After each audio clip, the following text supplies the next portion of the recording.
जय हिंद साथियों, स्वागत है आप सभी का आपके अपने इस YouTube channel star study centre में। आज की इस क्लास में हम लोग देखेंगे UP polytechnic entrance exam 2023 group E1 biology के इंपॉर्टेंट क्वेश्चंस। यह प्रश्न आपके ब्रायोफाइटा से रिलेटेड लिए गए हैं। तो चलिए आज की इस क्लास को स्टार्ट करते हैं। पहला प्रश्न आप सभी के स्क्रीन पर दिया गया है। पूछा क्या गया है, निम्न में से कौन एक जलीय जाति है? ए ऑप्शन है आपका रिक्सिया गैंजेटिका, बी ऑप्शन है रिक्सिया डिस्कलर, सी ऑप्शन है रिक्सिया बाइलार्डियराई और ऑप्शन डी है रिक्सिया फ्लूटेंस। तो इस प्रश्न के लिए राइट आंसर क्या हो जाएगा? ऑप्शन डी करेक्ट हो जाएगा, क्योंकि रिक्सिया फ्लूटेंस एक जलीय या कह सकते हैं एक्वेटिक ब्रायोफाइट्स होता है। यह तालाबों और झीलों में तैरते हुए पाया जाता है। आपको बता दें कि यह प्रश्न आपका ग्रुप E1 बायोलॉजी के अंतर्गत 2021 की प्रवेश परीक्षा में पूछा जा चुका है। तो ये क्वेश्चन आपका कैसा हो जाता है? इंपॉर्टेंट हो जाता है। ये आपका प्रीवियस ईयर का क्वेश्चन है। आइए चलते हैं नेक्स्ट क्वेश्चन पर। अगला प्रश्न आप सभी के स्क्रीन पर आ चुका है। पूछा क्या गया है, भारतीय ब्रायोलॉजी का पिता कौन समझा जाता है? ब्रायोलॉजी हिंदी में थोड़ा सा वर्तनी देख लीजिएगा, यहाँ पर ब्रायोलॉजी। तो भारतीय ब्रायोलॉजी के पिता कौन समझे जाते हैं, या भारतीय ब्रायोलॉजी का पिता कौन समझा जाता है? ए ऑप्शन है SR कश्यप, बी ऑप्शन है राम उदार, सी ऑप्शन है PN मेहरा और ऑप्शन डी है KC मेहता। इस प्रश्न का राइट आंसर क्या हो जाएगा? जल्दी से सभी लोग कमेंट सेक्शन में बताएंगे। तो फादर ऑफ इंडियन ब्रायोलॉजी किसे कहते हैं? प्रोफेसर SR कश्यप को कहते हैं। बात करें यदि प्रोफेसर SR कश्यप की, तो इनका जन्म पंजाब के एक साहसी सैनिक परिवार में हुआ था। इनका पूरा नाम शिवराम कश्यप था। ठीक है, प्रोफेसर शिवराम कश्यप था और इन्हीं को फादर ऑफ इंडियन ब्रायोलॉजी कहा जाता है, समझा जाता है, माना जाता है। इन्हीं से रिलेटेड तीसरा प्रश्न आप सभी के स्क्रीन पर आ गया है। प्रश्न संख्या 3 है, प्रोफेसर SR कश्यप थे। ए ऑप्शन है कवक विज्ञानी, जो कि आपका सही नहीं है। सी ऑप्शन है जीवाश्म विज्ञानी, जो कि आपका सही ऑप्शन नहीं है। डी ऑप्शन आप सभी का है शैवाल विज्ञानी, यह भी नहीं सही है, क्योंकि अभी मैंने आपको ऊपर बताया कि प्रोफेसर SR कश्यप क्या थे? एक ब्रायोविज्ञ थे, ब्रायोलॉजिस्ट थे। ऑप्शन बी आप सभी का यहां पर करेक्ट आंसर हो जाएगा। आते हैं नेक्स्ट क्वेश्चन पर। प्रश्न संख्या 4 स्क्रीन पर है, निम्न में से कौन सा एम्ब्रियोफाइटा समूह के अंतर्गत आता है? 4 ऑप्शन आप सभी के स्क्रीन पर है। पहला ऑप्शन है विषाणु, बी ऑप्शन है लाइकेन, सी ऑप्शन है बैक्टीरिया और ऑप्शन नंबर डी है ब्रायोफाइट्स। तो आइए बात करते हैं एम्ब्रियोफाइटा समूह की। तो एम्ब्रियोफाइटा समूह के अंतर्गत ब्रायोफाइटा, टेरिडोफाइटा, जिम्नोस्पर्म और एंजियोस्पर्म रखे गए हैं। तो ब्रायोफाइटा, टेरिडोफाइटा, जिम्नोस्पर्म और एंजियोस्पर्म्स, इनमें से आपका ऑप्शन डी देखिए, यहाँ पर ब्रायोफाइट्स लिखा गया है और यही ऑप्शन आप सभी का क्या हो जाएगा? राइट आंसर हो जाएगा। आइए चलते हैं अगले प्रश्न पर। 5वां प्रश्न आप सभी के स्क्रीन पर आ चुका है। पूछा क्या गया है, रिक्सिया और मार्केंसिया पौधे किस समूह में आते हैं? 4 विकल्प है। ए ऑप्शन है ब्रायोफाइटा, बी ऑप्शन है टेरिडोफाइटा, सी ऑप्शन है जिम्नोस्पर्म और ऑप्शन डी है एंजियोस्पर्म। अब ये देखिए, ये 4 के चारों जो ऑप्शन है, ये आप सभी ने पिछले क्वेश्चंस में पढ़ा। अगर आपने ध्यान से पढ़ा होगा तो आपको पता चल गया होगा कि ये सारे के सारे ऑप्शन एम्ब्रियोफाइटा समूह में शामिल किए गए हैं। लेकिन अब क्वेश्चन क्या कह रहा है कि रिक्सिया पौधा दे दिया गया है और एक स्पीशीज मार्केंसिया दे दी गई है। अब इन दोनों पौधों को पूछा गया है कि ये किस समूह में आते हैं।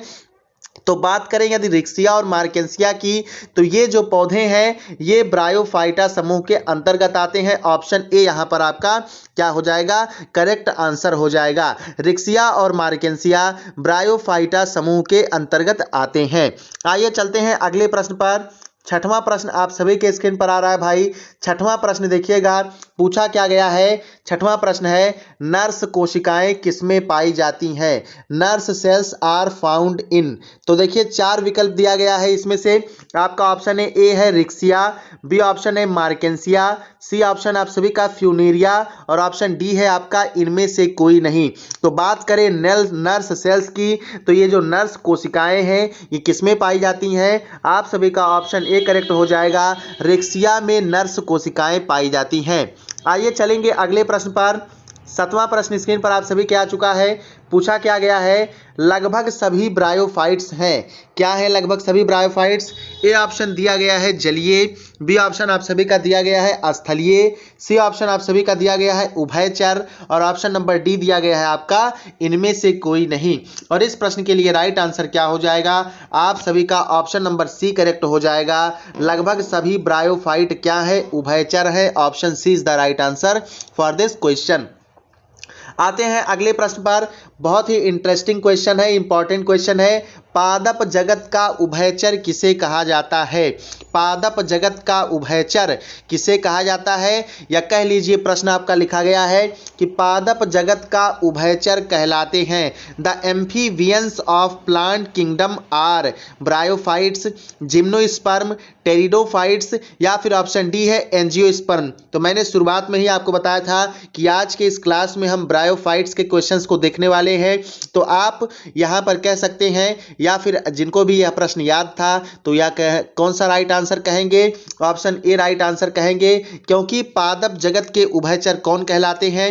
ब्रायोफाइट्स कहलाते हैं, चाहे वो रिक्सिया हो या फिर मार्केंसिया हो या फिर ब्रायोफाइटा समूह के अंतर्गत आने वाला कोई और ही स्पीशीज क्यों ना हो।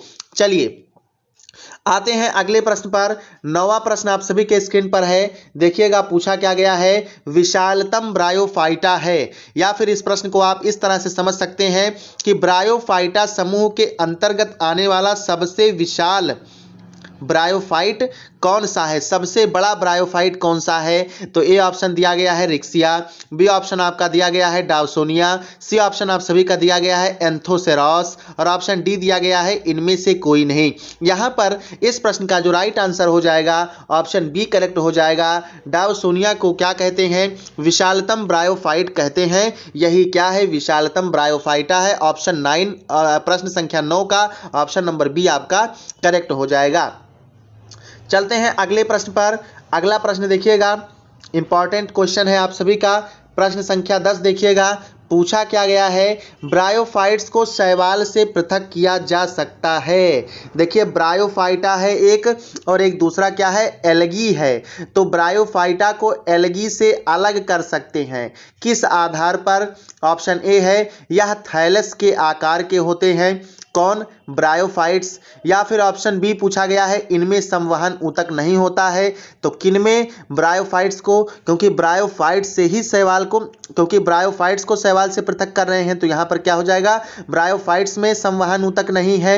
या फिर ऑप्शन सी देखिए, इनमें आर्कीगोनिया के बाहर बंध कोशिकाएं होती हैं। किनमें? ब्रायोफाइट्स में। या फिर इनमें क्लोरोप्लास्ट होता है। तो इन चारों ऑप्शंस में से आपका करेक्ट आंसर जो हो जाएगा क्या होगा? आपका ऑप्शन नंबर सी यहां पर करेक्ट हो जाएगा, क्योंकि सभी लोग जानते हैं कि ब्रायोफाइट्स के आर्कोगोनिया के बाहर बंध कोशिकाएं होती हैं। यही कोशिकाएं क्या हो जाती हैं? बाद में नर्स कोशिकाएं हो जाती हैं, नर्स सेल्स हो जाती हैं। आई होप आज के सारे प्रश्न आपको समझ में आ गए होंगे। अगर आपको कोई प्रश्न समझ में नहीं आया है तो आप क्या करेंगे?